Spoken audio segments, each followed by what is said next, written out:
बदलो बिहार बदलो सरकार का नारा हमने दिया है और गांधी मैदान में एक महाजुटान होगा और उस महाजुटान से बदलाव का नारा और बुलंद होगा। 200 यूनिट फ्री बिजली कहीं न कहीं देने की भी बात की जा रही है। नहीं, बिल्कुल, ये तो देखिए संपूर्ण देश में ये बात हो रही है। पंजाब दे सकता है, दिल्ली दे सकती है, झारखंड दे सकता है, तो बिहार क्यों नहीं दे सकता है? बिहार सबसे गरीब राज्य है, प्रति व्यक्ति आमदनी बिहार में सबसे कम है, तो 200 यूनिट फ्री बिजली सबों को मिलना चाहिए।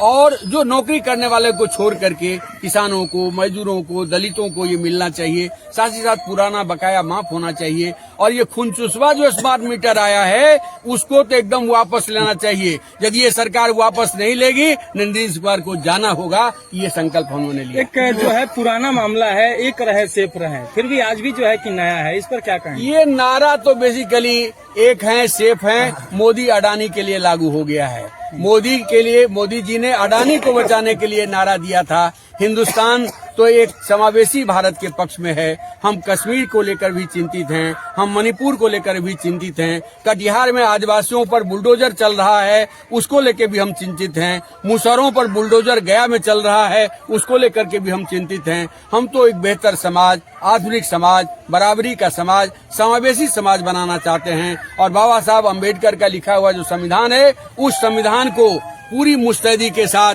भारत में लागू किया जाएगा, तभी भारत आगे बढ़ेगा। अन्यथा ये भारत को कमजोर करने में लगे हुए हैं। ये अंबानी अडानी का राज हिंदुस्तान में कायम करना चाहते हैं, जिसमें किसानों के लिए कोई जगह नहीं होगी, मजदूरों के लिए कोई जगह नहीं होगी, छात्र नौजवानों के लिए कोई जगह नहीं होगी। और अब शिक्षा पर जो दलित गरीब मजदूर परिवार के लोग कोशिश कर रहे हैं कि मेरा बेटा भी अफसर बनेगा, मेरी बेटी भी अफसर बनेगी, इंजीनियर डॉक्टर बनेगा। अब शिक्षा को बाजार की वस्तु बना दिया गया है। आपके पास में करोड़ों रुपए होगा तो आपका बेटा डॉक्टर बनेगा, लाखों रुपया होगा तो इंजीनियर बनेगा, और कई 10-20 लाख रुपया होगा तो मास्टर बनेगा। ये जो शिक्षा को बेच देने की जो कोशिश है, ये तो मैं मानता हूँ इस दौर में सबसे बड़ा हमला है। संपूर्ण समाज को एकताबद्ध होकर के इसके खिलाफ मुकम्मल लड़ाई तेज करनी होगी। हम केवल जमीन मजदूरी की लड़ाई नहीं लड़ते हैं, हम तो सम्मान की लड़ाई लड़ते हैं। हम एक बेहतर शिक्षा सबको मिले, इसकी लड़ाई लड़ते हैं। और खेत ग्रामस समस्त भारत के गरीबों का संगठन है, मजदूरों का संगठन है, यही भारत के कर्णधार हैं। इनके साथ वादा खिलाफी करने वाली चाहे दिल्ली की सरकार हो, चाहे पटना की सरकार हो, वो नहीं चलने देंगे। अब 1650 रुपया में रसोईया से काम लिया जाता है। मैं तो मानता हूँ ये संविधान पर हमला है। मैं तो ये मानता हूँ हर व्यक्ति पर हमला है। जो एक महिला 6 घंटा काम करती है, 7 घंटा काम करती है, और दिन भर में आप 50 रुपया जिसको देते हैं। आशा काम कर रही है, रसोईया काम कर रही है, आंगनबाड़ी काम कर रही है, जीविका दीदियां काम कर रही हैं, उनको आप न्यूनतम जीने लायक भी मजदूरी नहीं दे रहे हैं। ये जो मजदूरी का महाघोटाला है, मनरेगा मजदूरों को न्यूनतम जो कानून के मुताबिक जो न्यूनतम मजदूरी मिलनी चाहिए वो नहीं मिल रहा है। तो हर मजदूर से और क्या पेट काटा जा रहा है,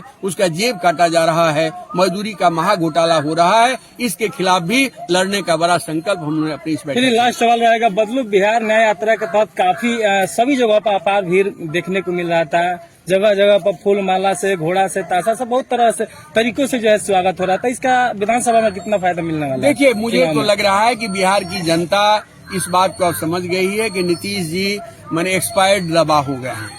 अब उनसे कोई बिहार का दवा दारू नहीं हो सकता है, बिहार का आगे की प्रगति नहीं हो सकती है। और बिहार में ये इंडिया अलायंस एक ताकत के रूप में सामने आ रही है, और उस अलायंस के भीतर उभरती हुई ताकत भाकपा माले है। और मुझे लगता है कि भाकपा माले को जनता पसंद कर रही है, क्योंकि जनता देख रही है कि हमारे सारे प्रश्नों को, चाहे विधानसभा हो, चाहे सड़क हो, सदन से सड़कों तक न्याय के पक्ष में आवाज उठाने वाली, इंसाफ के पक्ष में आवाज उठाने वाली, गरीबी, मजदूरी, रोजगार, सारे प्रश्नों को लेकर आवाज उठाने वाली यदि कोई पार्टी है, भाकपा माले है। तो भाकपा माले के बढ़ने से मैं मानता हूं कि बिहार को एक नई दिशा मिलेगी। भाजपा जदयू की राजनीति के खिलाफ एक मुकम्मल, एक बेहतर दिशा बिहार की जनता को मिलेगी, ये मुझे उम्मीद है। चलिए, धन्यवाद सर।